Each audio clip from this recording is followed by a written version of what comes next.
What's up guys and welcome to the weekly Q&A. I've got a giveaway in this video thanks to my friends at Collector Zone, and I will talk about that more at the end of the video, but our first question this week comes from Daniel Bender, who asks if Darth Vader was a secret, or if the average galactic citizen knew who he was.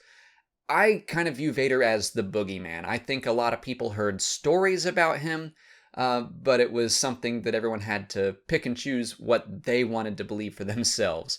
I think probably most of the Empire knew that Darth Vader was real but hadn't actually met him.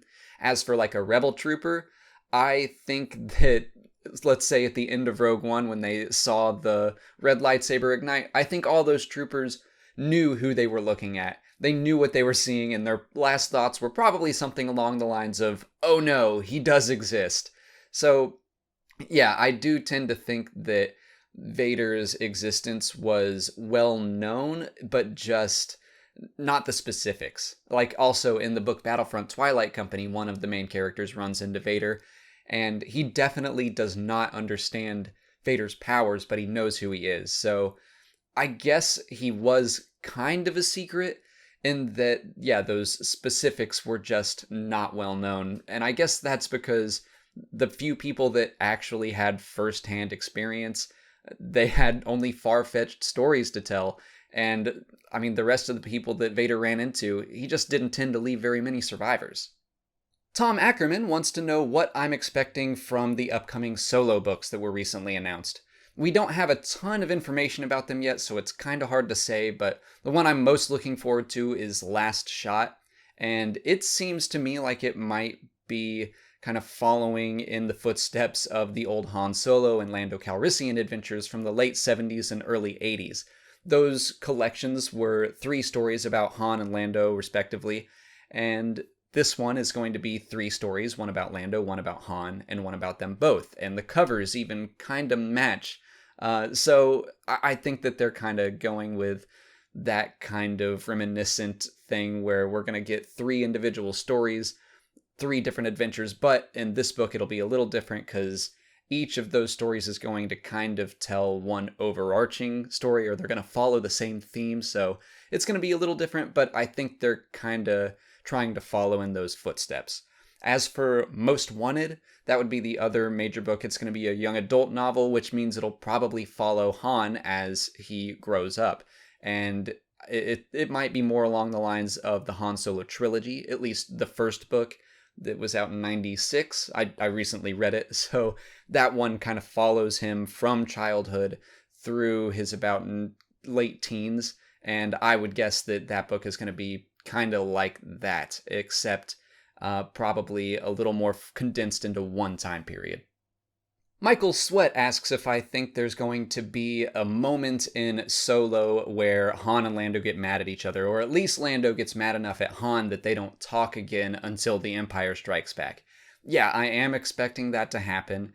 I mean, that would have been plenty of time for Han in Empire to be like, oh yeah, I mean, that was a long time ago. I'm sure he's forgotten. And I think we will get to see what that was. Maybe it has to do with Han cheating and winning the Falcon, because he pretty much confirmed that he did that in the Star Wars comic, but he also confirmed that Lando cheated, and I've said this before, but I really think it would be cool if we got to see the two of them trying to out-cheat each other at the same time, kind of both knowing what their game is, but it could also just be something to do with the heist in the Han Solo trilogy that I was just talking about.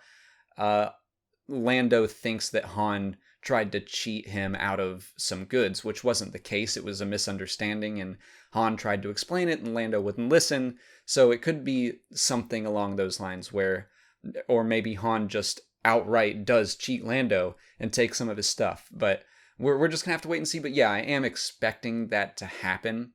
Although there's something else that I think could throw a wrench in that, and that's the Battle of Tanab. I don't know if that's going to happen in the movie. I kind of hope it does, because it sounds like Han was present to see Lando's maneuver at the Battle of Tanab. So if that happened after Solo and before Empire, which is what happened in Legends, then I guess I would want Han to be there, but it doesn't have to be that way. So That could mess with the timeline a little bit, but I do think that we're going to see Lando get mad at Han, and we will have a backstory for that one specific line in Solo, A Star Wars Story. Dason Flores wants to know if I could see Ryan Coogler ever directing a Star Wars movie. I would be on board for that immediately. I thought Creed was fantastic. I thought Black Panther was fantastic. So anything that he would want to do, I'm on board.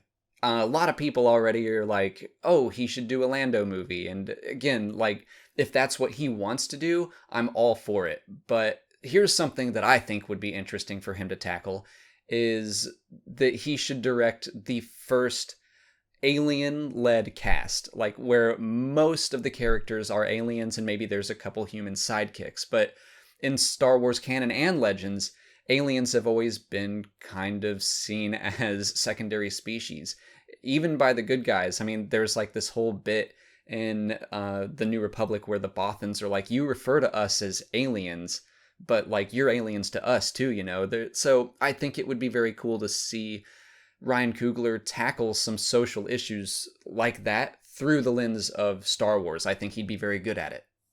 Daniel Bowen asks what my reaction would be if an ObiWan standalone movie were announced and they recast the role of Obi-Wan. It would be complete and utter shock. There's no reason to not have Ewan McGregor in that role. Ewan McGregor has openly said many times that he's just waiting for their call, and he's the perfect age for it. I do think that that movie is going to happen. It still hasn't been announced, but there have been enough rumors from credible sources that makes it sound like, yeah, they're moving forward. They just, for whatever reason, haven't announced it. But yes, if they announced that Ewan McGregor would not be reprising the role, especially if it were during that time period where it's appropriate that he does, I would be angry and confused and shocked. Of course, I would still see the movie because I feel like I kind of have to. I would still report on it, but I would totally understand people being like, no, I have no interest in seeing that if Ewan doesn't play the role. That's it for Patron Questions. If you're a patron and you didn't see your question answered here, just head over to Patreon where I left you a written response. If you're not a patron, you can learn more by following the link in the description. Just $1 a month will get you access to extra Star Wars Explained content like audio commentaries for the films. And we just crossed the tier for the A New Hope commentary, so that'll be out very soon. And we've also already done Rogue One and all the prequels, so you can check all of those out right now. On to YouTube questions. Celestial Lizards asks why Venator-class Star Destroyers are sometimes called Jedi Cruisers. I think that's because the term Star Destroyer sounds more like an Imperial term than something the Galactic Republic, who we see as the good guys, would use. I think the Jedi would see the term Star Destroyer and be like, oh, maybe let's go with something a little less aggressive. Jedi Cruiser? Yeah, that sounds good. Hikaru wants to know if there were ever any Astromech droids in canon or Legends material that were modified to speak basic. I have been talking a lot about the Han Solo trilogy today, but in the Legends book, The Paradise Snare, the first book from that trilogy, there was an Astromech that was modified to speak basic. It was a very small part, but it does exist. I can't think of any examples in canon, but if you can, put them in the comments. X Bauman asks if Grand Moff Tarkin is gay, based on evidence in the book from a certain point of view. That book does offer a lot of hints that a high-ranking Imperial official on the Death Star is homosexual, but it never specifically says who it's talking about, although I do think it was the author's intent that it be Grand Moff Tarkin. That said, the book's canon status is kind of in a gray area, according to the Lucasfilm Story Group. Some stories are canon and some aren't, and they haven't gotten much more specific than that. So we don't know if that story is definitely canon, but honestly, to me, I'm fine either way. It doesn't matter. I mean, Grand Moff Tarkin's sexual orientation has never played a part in a story, so it doesn't change anything. He can be gay or straight. John Larson wants to know why the Jedi could heal each other, but the Sith apparently could not. I'd say it's just all about the nature of the Force. The light side is about preservation of life and selflessness, and the dark side is about destruction and selfishness. So it just doesn't seem appropriate that someone being selfish and focused on destruction would be able to heal.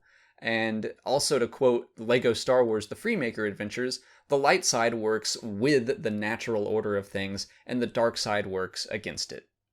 Star Wars Dude 2187 asks why Baze called Jyn a little sister right before they parted ways on Scarif. He says, "Good luck, little sister." It's a metaphorical sister. He's saying that they are brother and sister in the Force and in their current purpose. I mean, remember, Baze was once a monk just like Chirrut, so him calling her sister is just a sign that she has his respect. That's all the time I have for questions today. If you want to leave a question for next week's video, just put it in the comments below or sign up for Patreon to join our weekly Q&A discussion. Now, on to the giveaway. Collector Zone is offering a first, second, and third place prize this time around, a 40th anniversary Black Series Darth Vader action figure, a Kylo Ren Funko Deluxe Pop, and a Porg Funko Pop. To enter, click on the link in the description, and then there are a number of options to get entries. You can do as many of them as you want, and then I'll announce 3 randomly chosen winners in next week's Q&A.